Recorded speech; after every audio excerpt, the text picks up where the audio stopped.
Not surprisingly, Donald's pardons were never about justice. He doesn't understand the concept of justice. But when it came to the January 6th insurrectionists, the list of people he pardoned tells you everything you need to know about his priorities. And it also tells you something we did not know until this week. Did Donald get away with an insurrection against the government of the United States of America? And the answer is yes. So let's talk about who got that invaluable get out of jail free card, who didn't, and again, what it says about the man who tried to carry out an auto coup and then tried successfully to rewrite history with a stroke of a pen. Newly sworn in President Trump issued roughly 1,500 pardons on his first day in office and commuted the sentences of 14 of his supporters in connection with the January 6th insurrection. Donald's blanket pardons of the almost 1,500 insurrectionists, men and women who stormed the Capitol, were charged, tried, and convicted for their crimes was apparently a quick decision to go big. And it reminds us of his unpredictable thought process, as well as the fact that he seems to have absolutely no concerns, and why would he, about any political backlash. We were told that he and his team were carefully parsing who should and who should not get a pardon based upon the severity of their crimes on that very dark day in 2021. But I guess Donald wasn't that into it, because this is what he had to say. That's right. Fuck it. Release them all.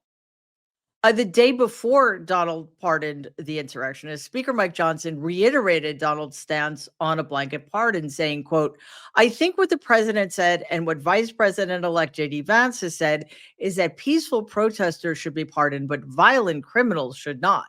That's a simple determination," unquote. But, then Donald decided to say, fuck it, let's pardon them all, because he loves the fact that people committed violence against his own government and against the people in his own government on his behalf.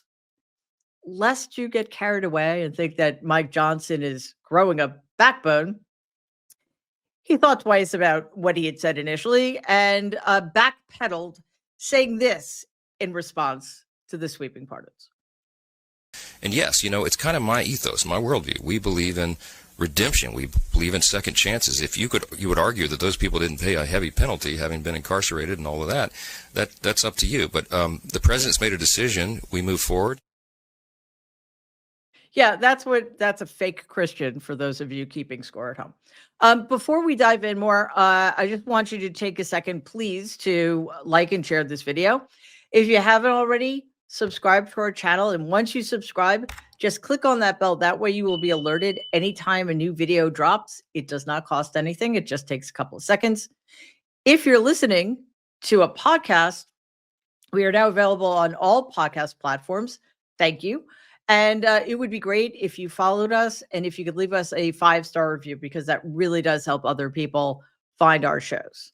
So while Johnson was backtracking right quick, other people continued to show their displeasure at this quite horrific decision to pardon these criminals. There was a while there when Donald had the full backing of the so-called pro-law enforcement segment of the population, which has served him well in the past. Take a look at this. Yesterday, former President Trump accepted the official endorsement from the National Fraternal Order of Police, promising to back the blue. They're protecting the criminals and not protecting the law-abiding citizens. We will bring back law and order to our nation, and we will give the heroes in blue the power to legally protect us and the respect that you deserve. Respect, you say? While the National Fraternal Order of Police may have backed Donald in the past, he may have pushed them beyond their limit. While there was silence in the immediate wake of Donald's decision to pardon the insurrectionists, The silence did not last long because they released a joint statement with the International Association of Chiefs of Police, which is pretty damning. The IACP and the FOP released the statement, which read in part the following. Quote, crimes against law enforcement are not just attacks on individuals or public safety, they are attacks on society and undermine the rule of law.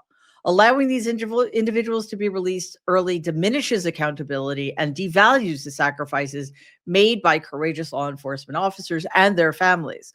When perpetrators of serious crimes are not held fully accountable, it sends a dangerous message that the consequences for attacking law enforcement are not severe, potentially emboldening others to commit similar acts of violence. Unquote. Yes, this is one of the most dangerous aspects of what Donald has done here.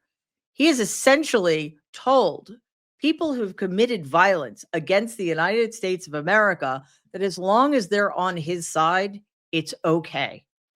We are going to see a sharp rise in white nationalism and organizations like the Proud Boys, the Five Percenters, the Oath Keepers, et cetera, will likely flourish in this very, very dark time.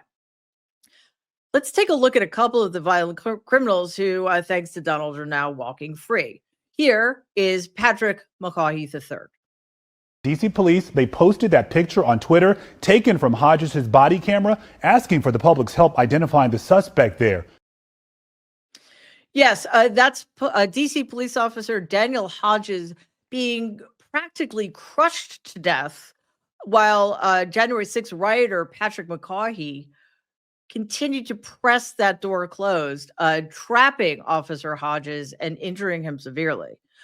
During his sentencing, that would be McCaughey's sentencing last April, or I should say April 2023, District Judge Trevor McFadden said the following, quote, your actions on January 6th were some of the most egregious crimes that were committed that day, unquote. Guess who's going home today? Because those crimes were committed in service to the chief insurrectionist himself, who, as we all know, has not and will never be held accountable for his crimes.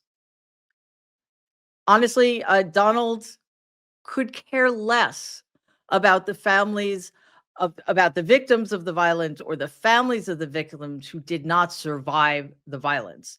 People like the family of Officer Brian Sicknick, who lost Officer Sicknick 2 days after the riots.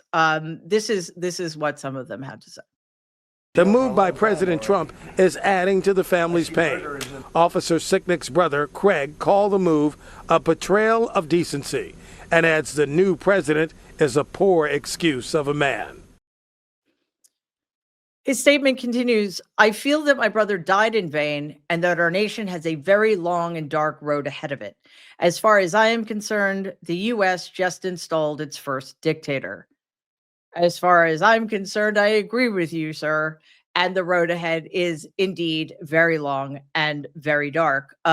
Officer Sicknick's parents shared a similar sentiment, calling Donald's pardon a, quote, undoing of the justice that was previously determined by the court's sentencing of Brian's assailants, unquote.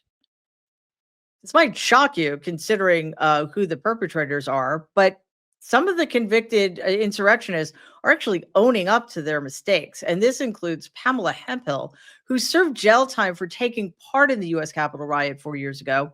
She actually refused the pardon offered to her by Donald Trump, saying, quote, we were wrong that day, unquote. Doesn't that feel good? Like, how simple is that? You were wrong. Own up to it. Unfortunately, the guy pardoning you doesn't believe that he ever has to own up to anything. But Hemphill continued this. She said, accepting a pardon would only insult the Capitol police officers, rule of law, and of course our nation. I pleaded guilty because I was guilty. And accepting a pardon also would serve to contribute to their gaslighting and false narrative, unquote. It would have been really helpful if all of the other January 6th insurrectionists were deprogrammed in the way Ms. Hemphill was. Because now we have a bunch of people set free who should still be in prison, feeling emboldened and feeling as if they can do no wrong because they are in service to a man who has felt like that about himself his entire life. Please, let's continue this conversation in the comments, and I'll see you next time. Please take a second and like and share this video. Be awesome if you could subscribe to the channel. If you're listening to us in podcast form, please follow us and give the show a 5-star rating because it really does help other people find our content. Thanks.